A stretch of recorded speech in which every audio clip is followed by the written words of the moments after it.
মানুষকে সেবা দেওয়ার মনোভাব সৃষ্টিতে জনপ্রশাসনে কাঠামোগত পরিবর্তনের সুপারিশ করবে জনপ্রশাসন সংস্কার কমিশন।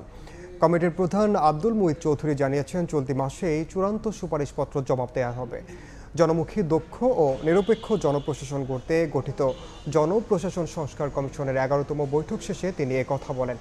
এ সময় জনপ্রশাসন মন্ত্রণালয়ের সিনিয়র সচিব বলেন, জনপ্রশাসন না বলে জনসেবা এবং ক্যাডারের বদলে বিসিএস ডিসিপ্লিনের নাম ব্যবহারের সুপারিশ করা হবে।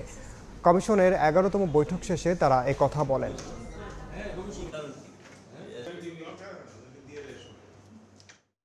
ক্যাডার শব্দটার সাথে অনেকের একটা নেগেটিভিটি থাকে, অনেকগুলো প্রস্তাব দেব, তার মধ্যে একটা থাকবে যে এই ক্যাডার শব্দটা বাদ দিয়ে যার যে service, civil service administration, civil service, health, কয়েকটা অফিস সম্পর্কে মানুষের একেবারে নেগেটিভ ধারণা। এসি ল্যান্ড অফিস সম্পর্কে বাজে ধারণা। রেজিস্ট্রি অফিসের করাপশনটা এমন লেভেল, কোনো অভিযোগ নাই, কারণ শেয়ারিংটা ইজ সো সায়েন্টিফিক। কাঠামোগত পরিবর্তনের জন্য সুপারিশ করব।